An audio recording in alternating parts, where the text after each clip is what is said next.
there in verse 3, chapter 32, verse 3, and kind of do a little bit of a recap, and then we'll pick up where we're supposed to this week, and we'll keep going and studying there. Verse 3, and Jacob sent messengers before him to Esau his brother unto the land of Seir, the country of Edom. And as you know, Jacob was coming home, okay? God had told him to go home, so he was leaving Laban, okay, his father-in-law, and heading over toward back home. And when Jacob saw them, verse 2, he said, this is God's host. And he called the name of that place Mahanaim, okay? And Jacob sent messengers before him to Esau his brother unto the land of Seir, the country of Edom. Now Edom means red, okay? And the name comes from Esau, who named it, and Esau, who was red hair, curly red hair all over him and everything, that's where he settled, okay? And over in earlier chapters we find that where Esau went to settle, the place was called Edom, okay? And it means red, okay? Named after Esau, okay? Verse 4, and he commanded them, saying, thus shall ye speak unto my lord Esau, thy servant Jacob saith thus, I have sojourned with Laban and stayed there until now. Okay, so Jacob was coming home, and he was going back over toward the land where Esau lived, okay, over there. And gosh, see, it had been 26 years, okay, since he left home. A lot of times back in those days when somebody was gone 26 years, they were dead, okay, and so forth. And so he was sending his servants ahead of him, letting them know, you tell Esau that I've been over there with my father-in-law until now, okay? Keep in mind now, his brother did not even know really who Laban was, see? So we start reading this and we assume the people back home knew that. There was no internet, there was no letters, there was probably no communication at all about where Jacob had been and what he'd been doing. Working for his 2 wives, working 6 years for his flocks and all that type of thing. See, so his brother here, so Esau didn't know all this stuff. He didn't know what we know already about what Jacob had been doing. So verse 5, and I have oxen and asses and flocks and men servants and women servants, and I have sent to tell my Lord, little L, talking about Esau, that I may find grace in thy sight. Okay, now remember, and I've taught on this twice now, where Jacob went out, he vowed a vow, okay, to God, that if you'll let me go and find a wife, and you'll allow me to have food, and you'll allow me to have clothes on my body, okay, and come back safe, okay, then Jacob was saying, then you will be my God. That was the vow that he had vowed. So verse 5, that he had oxen and asses, flocks and men servants and women servants, and I have sent to tell my Lord Esau that I may find grace in thy sight. Okay, so he's finishing up the prayer and the vow back to Esau that he comes back in good stead with grace. Okay, verse 6, and the messengers returned to Jacob, saying, we came to thy brother Esau, and also he cometh to meet thee, and 400 with him. Okay, and last week we were talking about Jacob was concerned about that 400 because he didn't know whether Esau was coming out to slay him and destroy him and attack him, because remember, Jacob cheated him out of his birthright, also cheated him out of his blessing. Okay, but that about 3-4 weeks ago I was teaching there was a different thing. The blessing and the birthright was 2 different things. The birthright was being the head of the family, that priesthood position, but the birthright was the property. Okay, and so Jacob had cheated Esau out of both of those things. Okay, so he was a cheater. He was known as a cheater. All right, so let's look at how Jacob reacted, okay, to the news of the 400 men. In verse 7, then Jacob was greatly afraid and distressed, and he divided the people that was with him, and the flocks, and the herds, and the camels into two bands. So he divided them in the middle, okay? And he divided them into two groups, okay? In verse 8, and he said, if Esau come to the one company and smite it, or kill it, then the other company, or the other group, which is left, shall escape.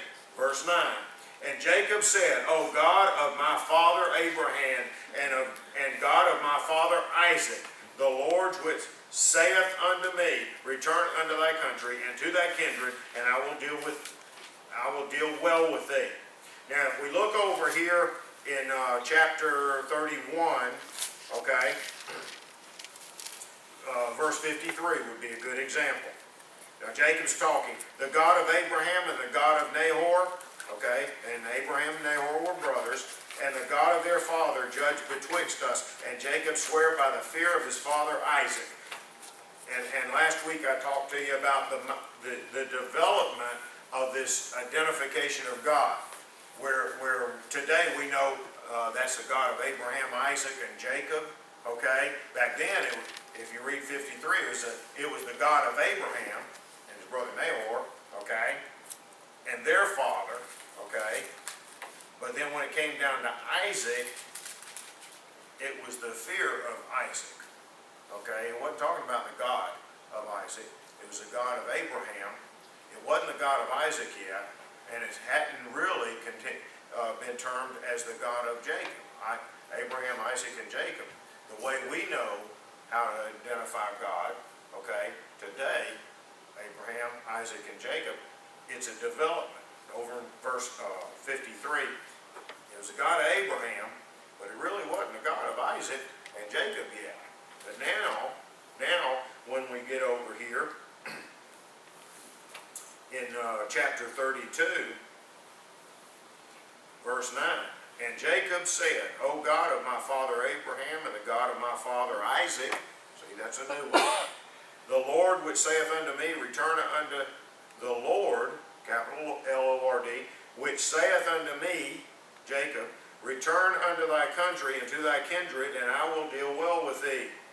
You see how now all of a sudden it's the God of Abraham and of Isaac, and he's my Lord? You see? See how that's starting to develop now? Okay? Now this is real similar. Listen, you know, my children, my sons, and Anna too, but my children, their first idea of who God is was Daddy's God. Okay? Oh, they love Jesus and they love Sunday school and all that type of stuff, but their first thoughts about things, that's Daddy's God. Okay?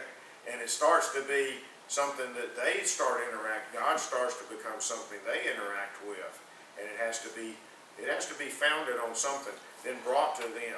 They develop it, and then that transition. So we today, we still have that same transitional thing. It has to be the God of somebody else. Then we interact with that God, okay, before that God can become ours. It's the same transition as we're reading here with Jacob, as he's developing this relationship. Now he's gone off. He got clothes. He was taken care of. He became a wealthy man. Okay, without Abraham's flocks and stuff that he had inherited, he was by himself over there. But he was blessed over there with Laban and so forth. So he was interacting, and Laban knew that God was blessing him. Remember, in previous weeks. But in verse 9, it ends up, and I will deal well with thee. Verse 10, I am not worthy for the least of all these mercies and of all the truth which thou hast showed unto thy servant, talking about himself. For with my staff I passed over this Jordan, and now I am become two bands. So Jacob is sitting there saying, listen, I'm worried about this Esau thing. Okay, he's coming out with 400 men. If those are soldiers, he could come and smite me. He could be coming to kill me. Okay, he didn't know what was going to happen there. In fact, both groups could end up being divided, and Jacob's basically telling the Lord, listen, now I'm coming home like you told me to, but I'm not coming home as one big unit. I'm having to divide my household. okay, here, because of the threat. Listen to how he talks in verse 11. Deliver me, I pray thee, from the hand of my brother, from the hand of Esau, for I fear him, lest he should come and smite me and the mother of the children. Okay, so me and my wives and everybody with me, he could kill them. Verse 12, and thou sayest, I will surely do thee good, and make thy seed as the sand of the sea, which cannot be numbered for multitude. So did Jacob divide down everybody with Leah and Rachel? Was he dividing it down because he didn't have faith in God?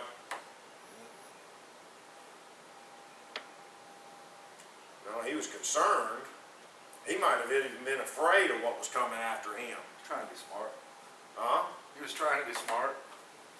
Trying to be smart. He's trying to be smart. There you go. We figured he's So coming. God sits down and says, I'm going to bless you. Okay? And so forth. Are we supposed to just stop thinking at that point? No. Jacob didn't stop thinking. He went and divided down. He had Leah, one wife over here, Rachel over here, and divided the men servants, maid servants, and all of his cattle and his donkeys and his sheep and all that stuff. He divided them down into two bands. He separated them out so that his brother couldn't come out and easily destroy both of them if they stayed all together. So it wasn't a lack of faith. That wasn't what he was reacting to. That's not why he set this up. But he was using wisdom. Okay,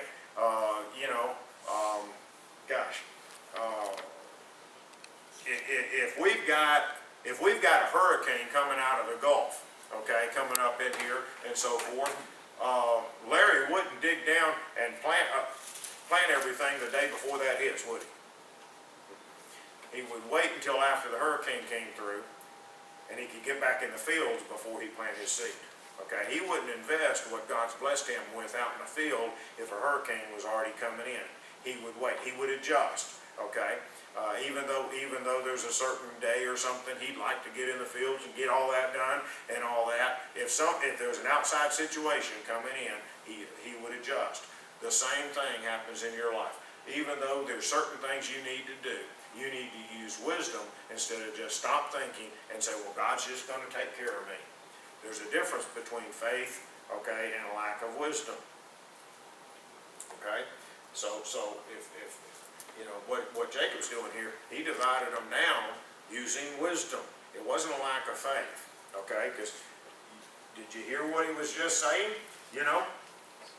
And thou sayest, verse 12, and thou sayest, I will surely do thee good, and make thy seed as the sand of the sea, which cannot be numbered for multitude. That was part of the covenant, right?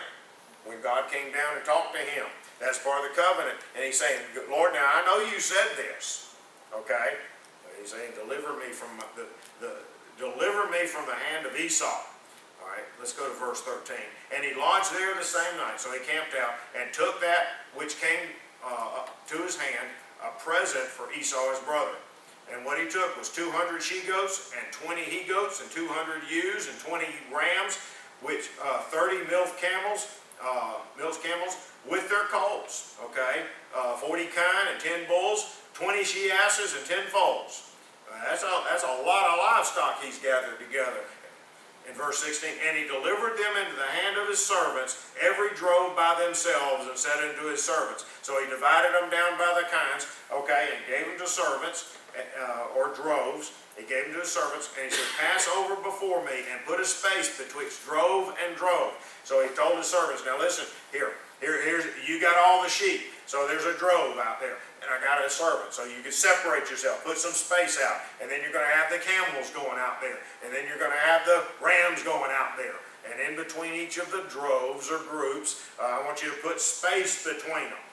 Okay? And I want you to go. Verse 17, and he commanded the foremost, the first one, saying, when Esau my brother meeteth thee, and asketh thee, saying, whose art thou, and whither goest thou, and whose are these before thee?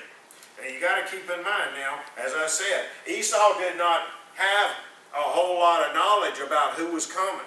Okay? He got word of some servants that his brother Jacob was coming. Jacob had been gone 26 years. Okay? Probably wouldn't even recognize his brother at that time. Okay?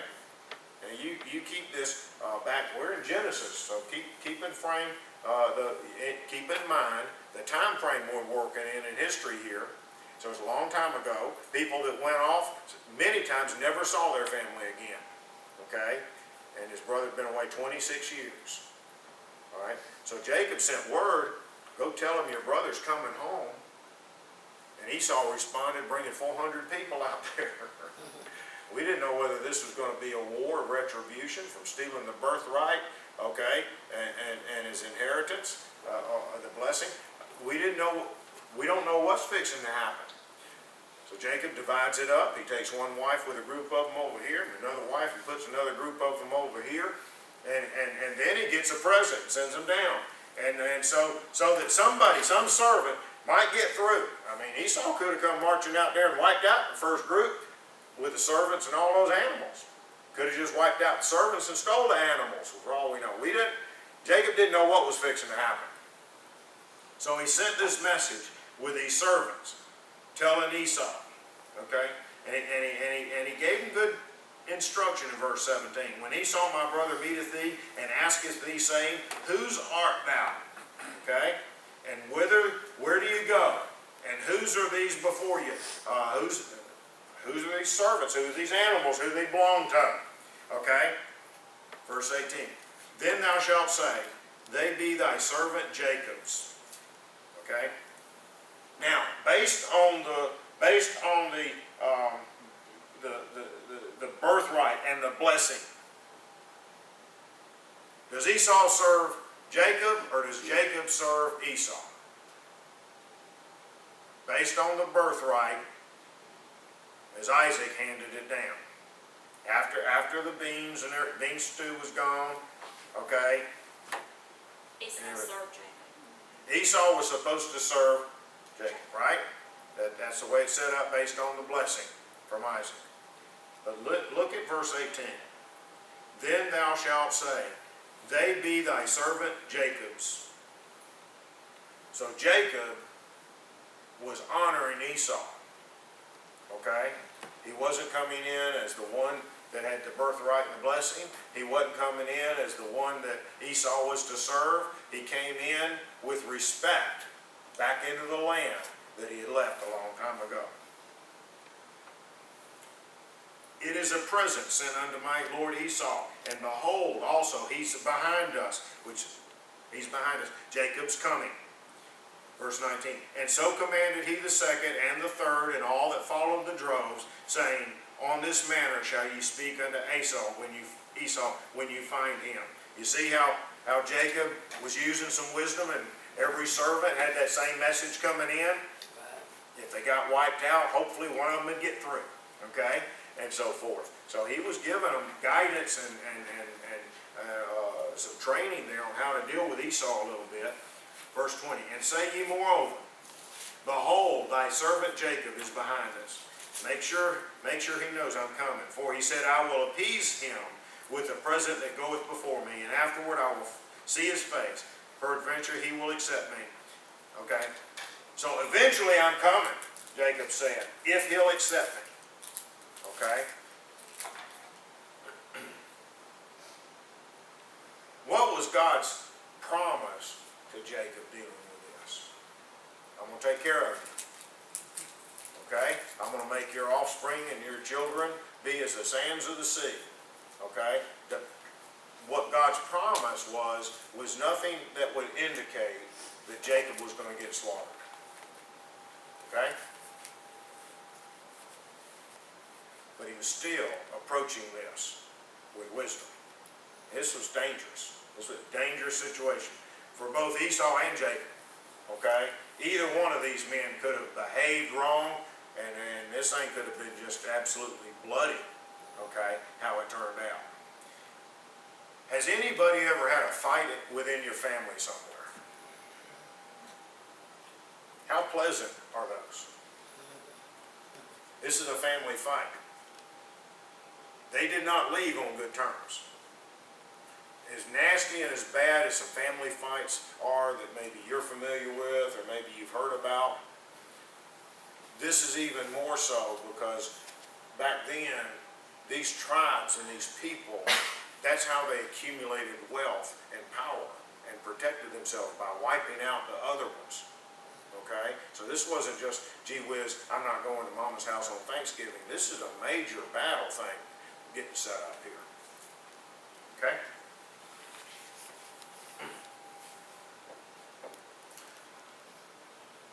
Verse 21. So when the present over before him and himself lodged that night, so went the present over before him and himself lodged that night in the company. In other words, they camped out. They went to sleep. Okay, they gave it the night before they moved any further. Verse 22. And he rose up that night and took his 2 wives and his 2 women servants and his 11 sons and passed over the ford Jabbok. Okay? I want you to pay attention to that verse 22. And he rose up that night and took his 2 wives and his 2 women servants and his 11 sons and passed over the ford Jabbok. Okay? So we're already in the night. You understand that? Okay. That's going to become something you're going to need to know in just a couple verses. Verse 23. And he took them and sent them over the brook and sent over that he had. So he sent his wives and his family members and all his servants.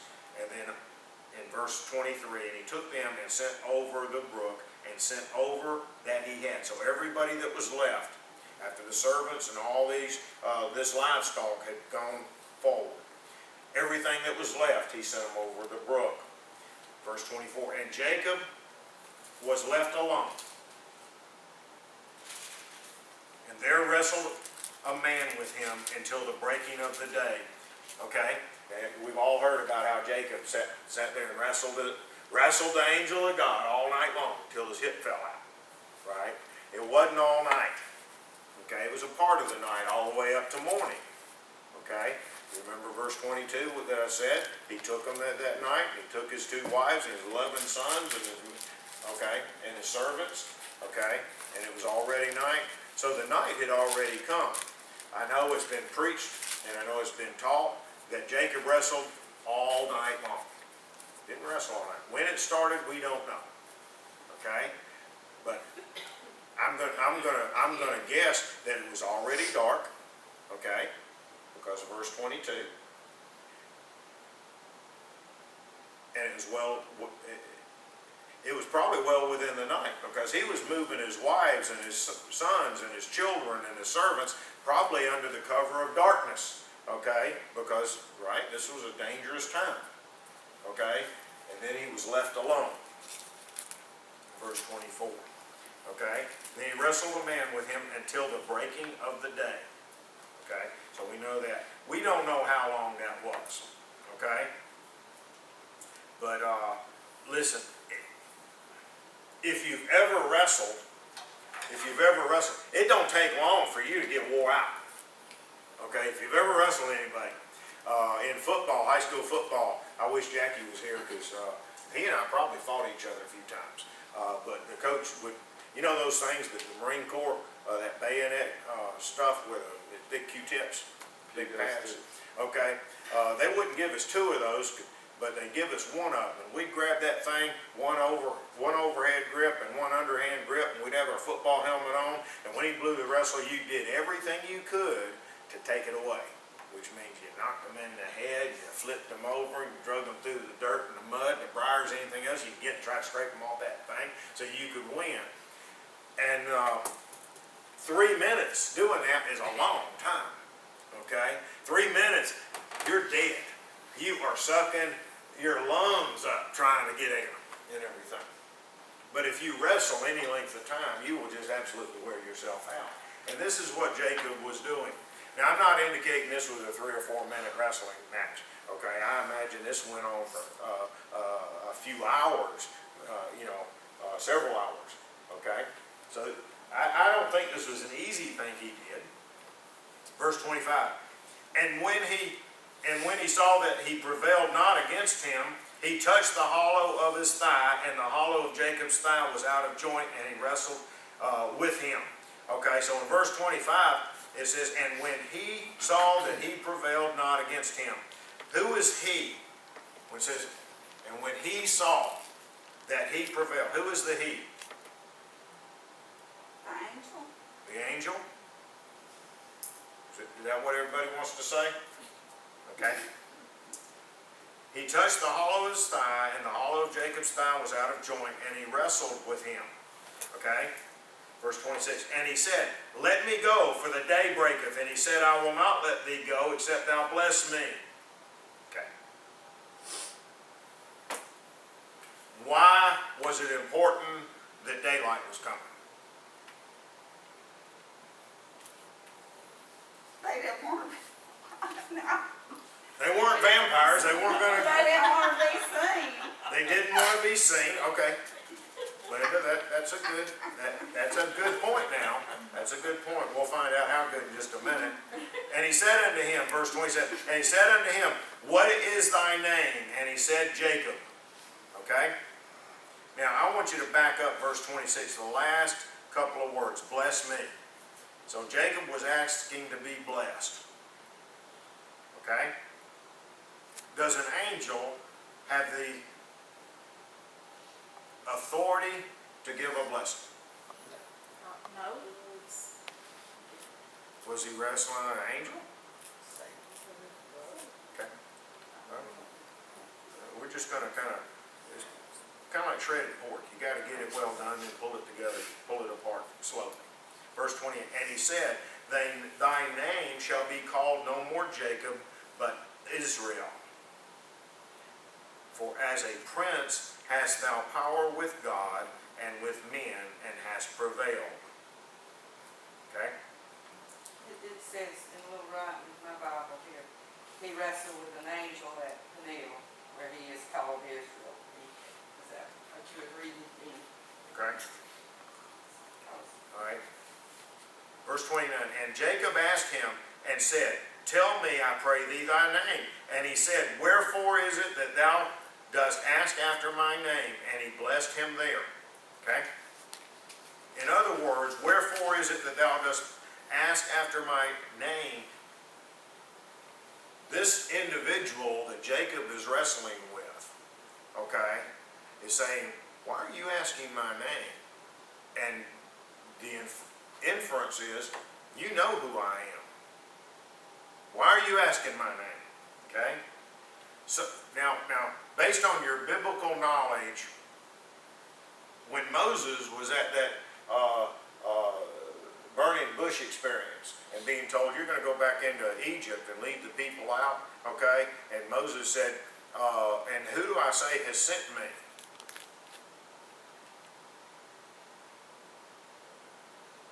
Who was he talking to? God. I am that I am has sent me, was the response. Okay? Is there any other recorded place prior to this that it says that Jacob had been talking with an angel somewhere? Or did it not say something about that the Lord came to Jacob and talked to him? Talking about the covenant that was being brought from Abraham and then down to Isaac. And remember, we paused a minute and talked about how God also came and confirmed that same covenant down to Jacob. Okay? And now over here in verse 29, it's saying, why are you asking my name? Okay? And Jacob called the name of the place Peniel, for I have seen God face to face, and my life is preserved. So who is he wrestling with? God. Now I know it's been taught that that was an angel, and I know it's been preached but what did he? I have seen God face to face. So who is he wrestling? God. God. You remember where it's talking about how the angels came down and walked with Abraham back into Sodom and Gomorrah and talked with him and so forth, and how we found out that one of those was actually God too? Do you remember when we studied that? Okay. And the reason why we know this is God now is because he named that place in verse 30, Peniel, for I have seen God face to face. Would he have said that if he was seeing an angel? No. No, that's pretty clear. Okay, so who was he wrestling? God. Okay, and he named that place Peniel because he had seen God face to face. You wouldn't use that terminology if you had seen an angel. If you had wrestled an angel, okay, you wouldn't have used that terminology. You wouldn't say, I've seen God face to face. Okay? That's pretty clear. Okay? Now, and as he passed over Peniel, the sun rose upon him, and he halted upon his thigh. I want to back up just a little bit. Why was it important that the sun was rising?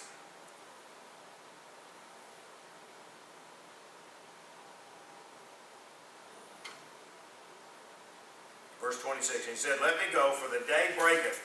And he said, I will not let thee go, except thou bless me. Why was it important why was that even mentioned? Okay, because God, or an angel, they're not vampires, they're not going to evaporate come daylight. Why is that? All right, let's back up just a little bit. He's fixing to have what he thinks is war with his brother. He's going into battle.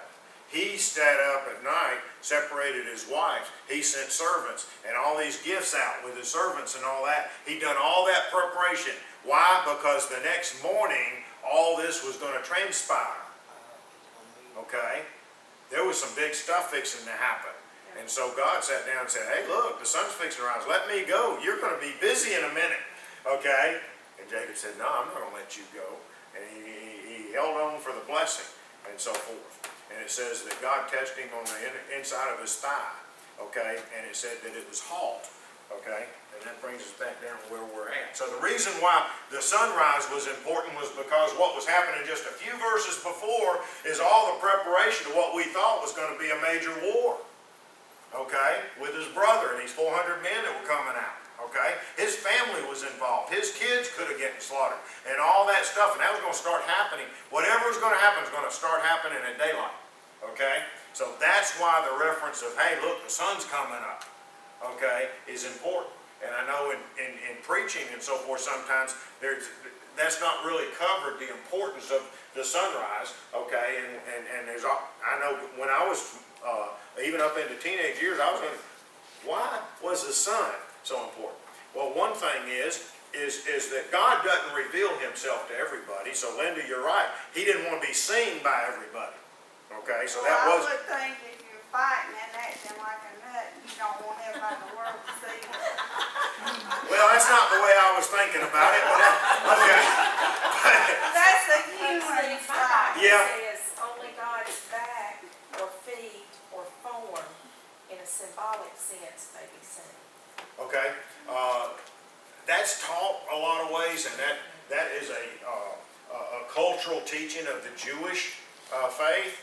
But what did Jacob say he saw? I saw God face to face, and yet I was preserved. Okay.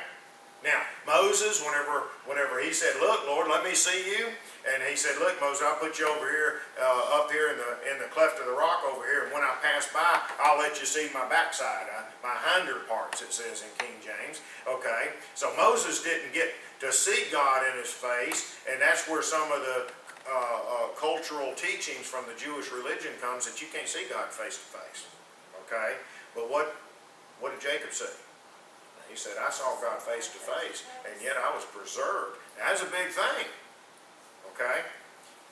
If God couldn't be seen face to face, what happened when he came down in the cool of the evening and said, hey, Adam, where are you? Eve, where are you? I want to sit down and talk to you.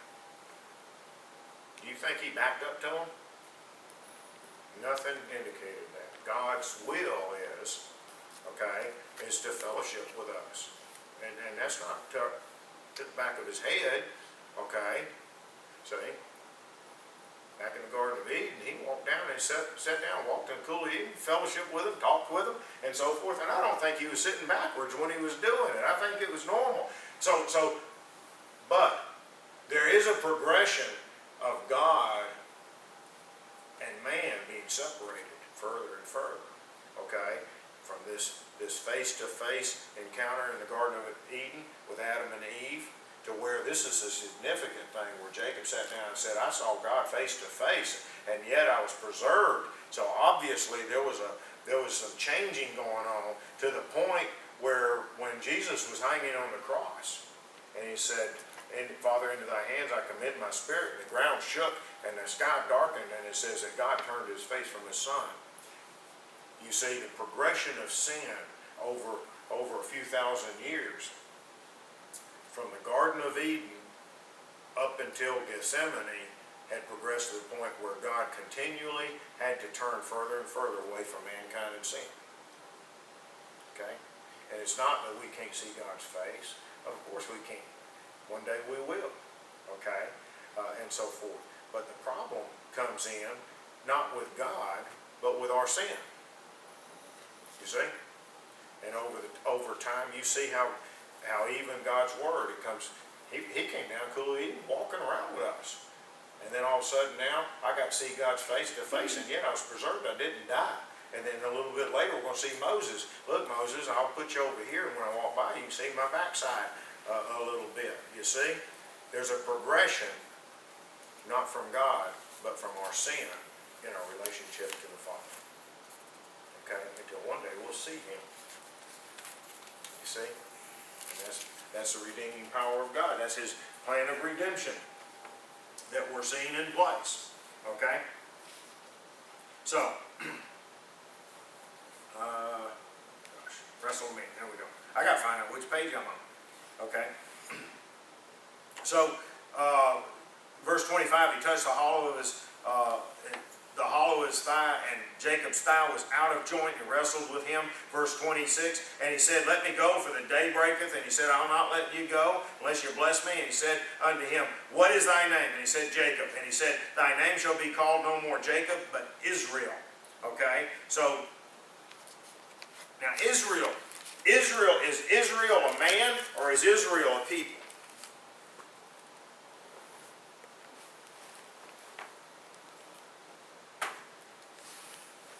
Is Israel a man, or is Israel a people?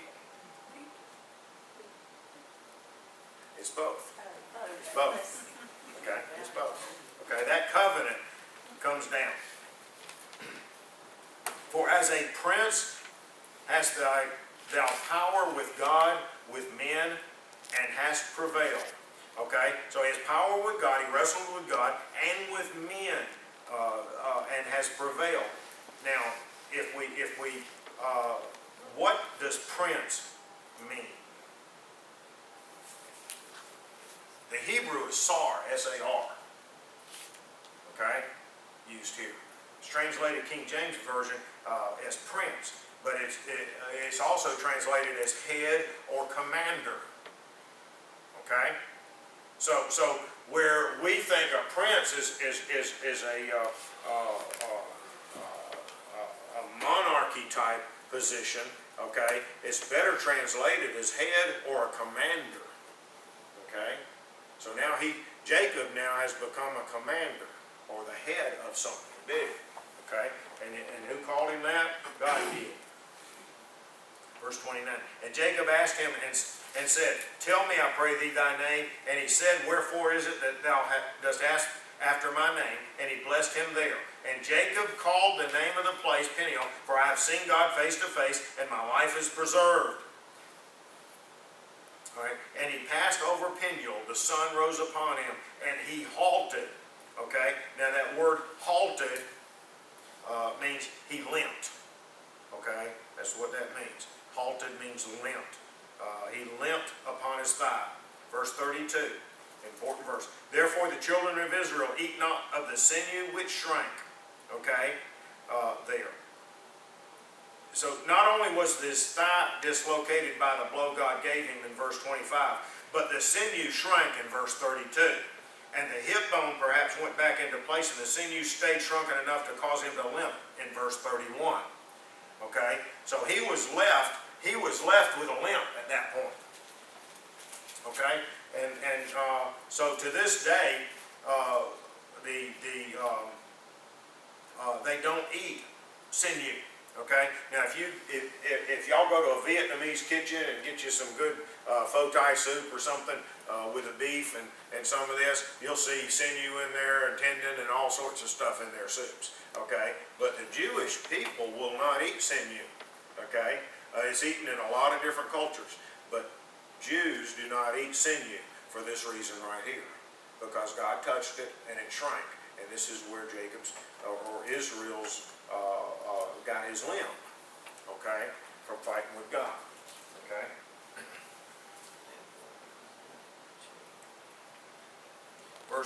Chapter 33, verse 1. And Jacob lifted up his eyes and looked, and behold, Esau came, okay, with him 400 men. Now, he may have come for vengeance, as he had vowed over in chapter 27, verse 41. Remember, Esau had vowed vengeance. He said, I'm going to get you, and I'll kill you. Okay? So Jacob went off 26 years, came back, with that being one of the last things his brother told him. Okay? Or he could have come to honor Jacob, or to show his own power with the 400 men. If vengeance was the motive, God changed his mind. If to honor or show power, he had the satisfaction of seeing his brother greatly humbled before him in verse 3. 400 soldiers were 82 more than the number Abraham had in his war with the kings of the east over in chapter 14. With Lot, that's 82 more people. Esau came with 82 more soldiers than Abraham went and fought the kings over in Sodom and Gomorrah to get Lot out. Okay, so this was a significant group of people there. But if Esau had come and had an idea of vengeance, God took it out of his heart on the way or something, because it started changing, and we'll see that in just a minute. Okay, he may have come out there with the idea, I'm going to bring 400 men with me just to show him how strong I am. You know, I mean, you had a lot of testosterone running around out there in that field at that time, I'm sure. And Esau could have come just to impress his brother with the power and kind of dog him down a little bit. Okay, we're not sure there. We do know that Esau had threatened his brother, I'm going to kill you. Okay, now his brother's coming back into town 26 years later, and there's 400 men. That doesn't sound nice to me. Okay? So, let's read on there in the middle of verse 1, chapter 33, verse 1. With him 400 men, and he divided the children unto Leah and unto Rachel and unto the two handmaids. And he put the handmaids and their children foremost. Okay? So who did Jacob send first, or Israel now? The least important. The least important, the handmaids and their children. And then he put Leah and her children, and after that, Rachel and Joseph upper hindermost. So they were in the back. Verse 3, and he passed over before them and bowed himself to the ground 7 times until he came near to his brother. Now, it's a Middle Eastern custom to bow down toward somebody you're giving honor and respect to. So that's what's going on here. Okay? And Esau ran to meet him and embraced him and fell on his neck and kissed him, and they wept. What is that a sign of New Testament? Is there a story in the New Testament that's similar to The prodigal son. the prodigal son? Okay, a family member coming home after there's been some divisiveness and so forth, and the reaction of the one that's been left at home, okay, to that one coming home is falling on the neck and kissing them, okay, and so forth. So this is another thing. Now, Jesus saw this happen, didn't he? So is it unusual that we get a parable over in the New Testament told to us by the Lord Jesus Christ, very, very similar about how this family gets back together? See how consistent God is? This is thousands of years before Jesus walked, okay? But look at that story, how similar it is to the parable that Jesus taught us by.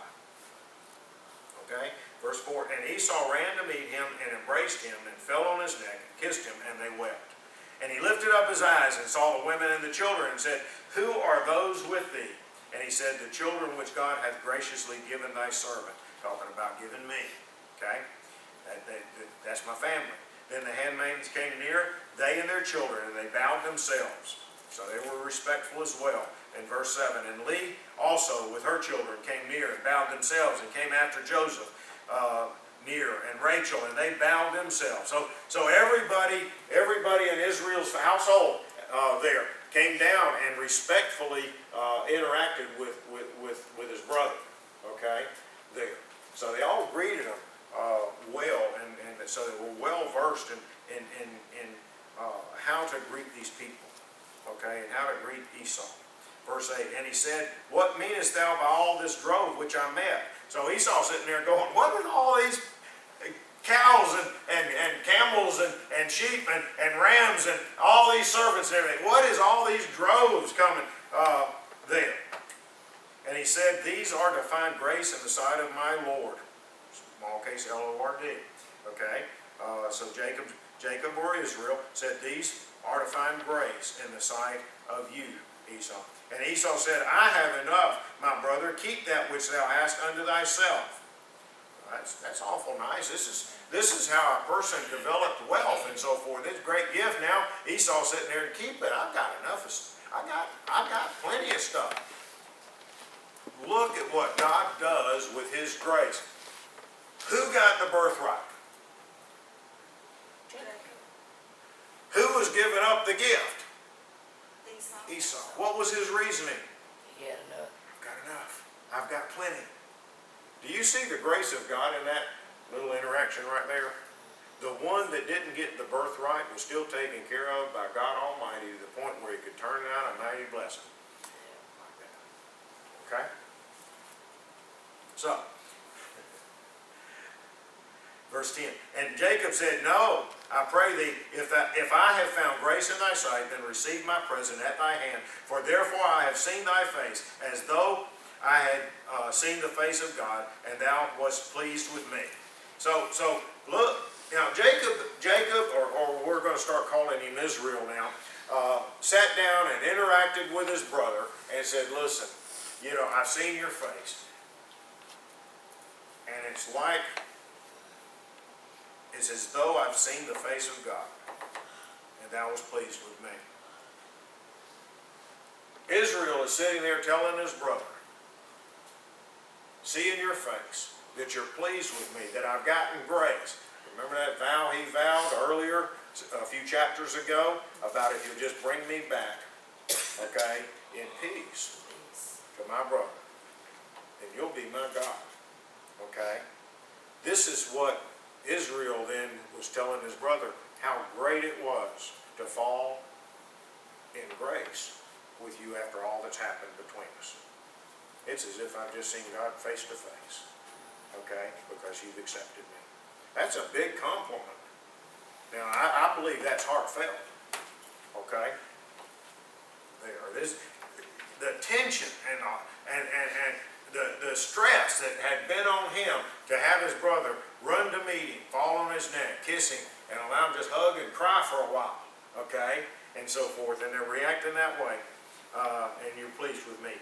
Verse 11, take, I pray thee, my blessing that is brought to thee, because God hath dealt graciously with me, and because I have enough. And he urged him, and he took it, okay? You see, in their culture, if Esau had not taken that blessing, that he was the gifts, all these donkeys and camels and sheep and rams and all this stuff, if Esau had not taken him, then there'd always be this nagging of whether or not he actually accepted Israel back, okay, and there was peace, okay? If he had turned that down, there'd always been this nagging thing that healing wasn't complete. But because he took it, then he was totally accepted, okay? Have you ever known somebody that maybe's had an out with somebody, and that one of the people come up and gives the other one a gift, and they go, I ain't taking that. It ain't healed, is it? Okay? It's not healed. Okay? See, we act the same way, and those same mores or cultural things are still with us today. okay? We still act that way, and if Esau hadn't taken it, it'd been the same thing as these little spats we've seen, not maybe to this extent, but same little spat where somebody comes in, gives a little peace offering, and says, I ain't taking that, okay? I won't accept it. See, the acceptance of that gift it is a great thing, and so forth, and it's healing, and so he took it. Verse 12, and he said, let us take our journey, and let us go, and I will go before thee. And he said unto him, my Lord knoweth that the children are tender, and the flocks and herds are with young are with me. And if men should overdrive them one day, all the flock will die. So in other words, what they were saying is Israel sitting there saying, Esau, you going back. You go on back, and I'm not going to drive the herds real hard, okay? Because if you drive them too hard in one day, you'll kill them, okay? And they can't hold up. And so one brother went ahead of him, and Israel was coming up behind him, okay? But look at the circumstances now. Where Israel was sitting there looking at his brother coming out with 400 men, okay? Because of the acceptance, because of the grace, and because of the gift. Okay, and there's a 3-point sermon in that if you want it. He was able to then not be pursued by his brother, but to follow his brother back and go at his own pace. Okay? But asking forgiveness and receiving forgiveness does a great thing. Okay? We're reading about God's intent for you and me. Okay, today. This is not just history. Asking forgiveness, receiving forgiveness, okay, is a big healing thing, okay? But then you have to start walking in that forgiveness. They had to follow. He could have skedaddled the other way thinking something else was up. No, he had to receive that forgiveness, accept that, and then he could follow, okay? And in your life, you got to accept that, and you got to receive it. Then you got to follow in it. You've got to walk in that forgiveness, okay? If you've done something against God, and we're going to be closing in just a minute. If you've done something that you've asked God to forgive you of, then you need to walk in that. Okay? If you don't walk in it, God can't walk in that forgiveness. So you got to walk in that. I can't walk in your forgiveness. You got to walk in that. Israel had to walk in his forgiveness, or he never would have benefited. The covenant would have been changed or something. It would have been just nasty stuff going out there. Okay? Who condemns you for something in your past? Hopefully not your pastor. Not your church members. My conscience kills me. The devil. The devil's the one who does that. That's why Jesus said, I don't come to condemn you. I come that you might have life and might have it more abundant. Jesus never sat down and said he's going to come to condemn you. Now, when Jesus sat down and said, whoever has seen me has seen the Father, okay, that Trinity relationship that we talk about all the time, that's God's heart too. When Jesus said that's what he thought, that's what the Father thought, okay? So if you're forgiven, God's not holding it against you anymore. God's not going to beat you up anymore. No more than this brother did once he forgave him. Okay? Now, coming out, was he coming out for vengeance? Was he coming out with power? We don't really know. But God changed it somehow. Now, it might have been that 26 years changed it. It might be that meeting the servants and saying, hey, your brother Jacob's coming up behind us, and he's coming back home. Maybe that changed his heart a little bit. I don't know what stages it came in, but by the time that he came face to face with his brother bowed down to the ground 7 times, being respectful and submissive to him, coming in, even though he was the ruling brother, see, he was the one on the ground. The reaction Esau had, falling on his neck, kissing him, and weeping and crying together, and patching that up, and so forth. And then the presents were given, and he didn't want to accept it. I think it was all healed up, okay, but to complete it, he had to receive it, okay. We have to receive it too. We have to walk in that forgiveness. And when we do, Israel could have ran in any direction he wanted to with his people. Okay? But he still followed Esau home. Okay? Y'all have any questions? Are y'all starting to see God's will in this stuff? You see God, how He works, okay? It gives us such good illustrations to work with other people and so forth. Is everybody going to receive your forgiveness? No. And they're going to have that scar because they have to receive it too. If you forgive them, they got to receive it and walk in it just like you got to receive it and walk in it. Okay? I don't think any of us in this room have been under such a family fight as what we've read about the last 2 weeks with these two brothers. I don't think any of us have experienced anything as strong as what this was. 400 people coming out to whoop you and tear you up and all this and so forth. And then you bringing 2 wives and all your family in on that too. You know, how do you bring that home? You know, gosh. So this is probably a stronger illustration of a family fight than anything you and I have ever gone through. Okay? But God could heal it. His covenant stayed intact. There was wisdom used. There was respect toward each other having to give. They had to give it and they had to receive it. Okay? So there's a lot of other things. It wasn't just God's will, but see, man still had to do what he had to do to make things right there too. Okay? It took a while, didn't it, preacher? Well, It took a while, and then when, like you were saying at the end, where he said that the children are tender and the flocks and herds are with young or with me, and if men should overdrive them one day, all the flocks will die. yeah, that was, When it goes softly and slowly, I mean, it took a while for the whole process. well, yeah, that time going back, when Esau went back with his 400 men, they were riding hard. Okay, that was grown men, soldier type things, they could go. But Israel, though, with his wives and his 11 sons and their families and everything, and the cattle that had calves and little lambs and that kind of, they couldn't be driven that hard. So they went on their pace back. Okay, but it was in peace. Okay, I can just imagine the celebration for a few days that they may have had going back in then. Okay. That had been all that stress and everything, that had gone, the forgiveness had been given, they were able to go back in freedom and all that stuff. And that's good stuff, good stuff. That's the way we're supposed to be in church. Okay? We're supposed to be in that forgiveness, we're supposed to be in that freedom, we're supposed to be in that celebration. Okay? Any other comments? Any questions? No questions, okay. All right. Let's go to the Lord in prayer. Father,